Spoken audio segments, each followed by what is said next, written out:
بسم اللہ الرحمن الرحیم۔ افتخار احمد میرا نام ہے، میں انگلینڈ کے شہر مانچسٹر میں رہتا ہوں۔ دوستو، آپ سب نے دیکھا ہوگا کہ ہمارے پرائم منسٹر میاں شہباز شریف صاحب جب امریکہ گئے تو وہ امریکن پریزیڈنٹ کی تعریفوں کے پل باندھ رہے تھے، اور ان میں بہت ساری اس طرح کی ان کی تعریفیں کر رہے تھے جو کہ وہ اس کے بالکل مستحق نہیں تھے، کہ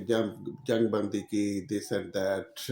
حالانکہ اس نے کئی جنگیں بھی سٹارٹ کی، اور فلسطین کے معاملے میں بھی اس نے بڑی ڈیلے کی، اور کتنی قتل و غارت ہوئی، اور ایران پہ بھی حملہ ہوا۔ تو جس سے ابھی میں دیکھ رہا تھا یورپین میڈیا وغیرہ میں اور کچھ امریکن میڈیا وغیرہ میں پاکستان کے بارے میں بڑے عجیب و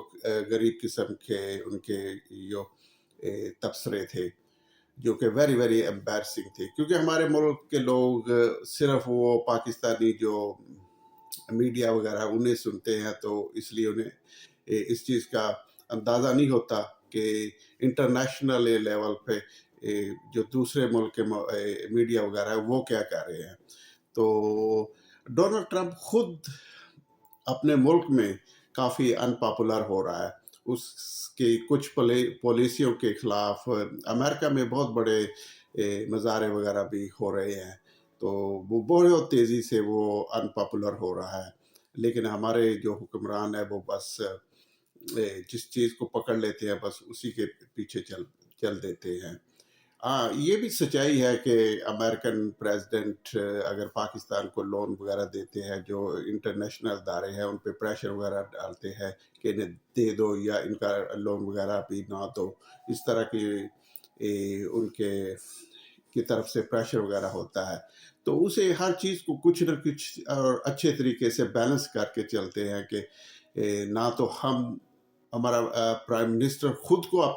امبیرس کرے، اور نہ ہی پاکستانی قوم کو اسے اس طرح امبیرس کرنا چاہیے کہ اس کی بے تحاشا تعریفیں کرتا جائے، اور دیکھنے والے اس پہ طرح طرح کے اس پہ جملے کسیں اور مذاق اڑائیں، اور پھر صرف پرائم منسٹر کا نہ اڑائیں، مذاق اڑے، وہ اب پوری قوم کا بھی، پاکستانی قوم کا بھی وہ مذاق اڑاتے ہیں کہ انہوں نے لون لینا ہے تو اس طرح کی یہ حرکتیں کر رہے ہیں اور اس طرح کی یہ باتیں کر رہے ہیں۔ یہ میں نے خود برٹش میڈیا میں اور امریکن میڈیا میں یہ باتیں سنی ہیں۔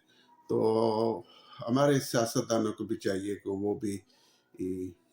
اپنی عزت کا بھی خیال رکھے، اور پاکستانی قوم کی عزت کا بھی خیال رکھے، کیونکہ پاکستان جو باہر میں رہتے ہیں بہت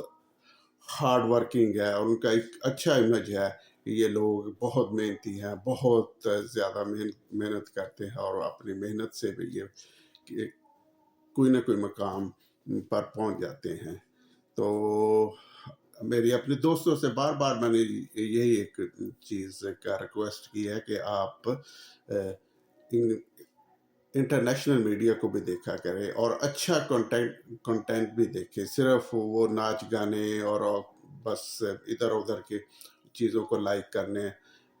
پہ وہ اپنا ٹائم ضائع نہ کریں، کیونکہ اگر آپ اسی چیزوں پہ لگے رہیں گے تو آپ کی برین کی گروتھ نہیں ہوگی، آپ کو چیزوں کو سمجھ نہیں آئے کرے گا، بس آپ وہی ایک چھوٹی سی دنیا میں اپنی ساری زندگی گزار دیں گے۔ تو ہمیں چاہیے، کوشش کرنی چاہیے کہ ہم بکس وغیرہ پڑھیں اور میڈیا وغیرہ کو دیکھیں، اور دیکھیں کہ جو انڈیپینڈنٹ میڈیا ہے وہ کیا کہتا ہے، وہ ہمارے بارے میں کیا کہتا ہے، ہمارے ملک میں کے بارے میں کیا کہتا ہے، تو اسے بھی دیکھنا چاہیے، سننا چاہیے۔ تو میں امید کرتا ہوں کہ میرے دوست احباب سب جو آزاد میڈیا ہے انہیں دیکھیں بھی، اور ان پہ غور بھی کریں گے کہ ہمارا میڈیا ہمیں کیا دکھا رہا ہے اور وہ ہمیں کیا بتا رہے ہیں۔ تو thank you very much for watching. تو اگر ہو سکے تو لائک کر دیں، تو فالو کر لیں، اور میرے چینل وغیرہ کو سبسکرائب کر دیں۔ Thank you very much. السلام علیکم۔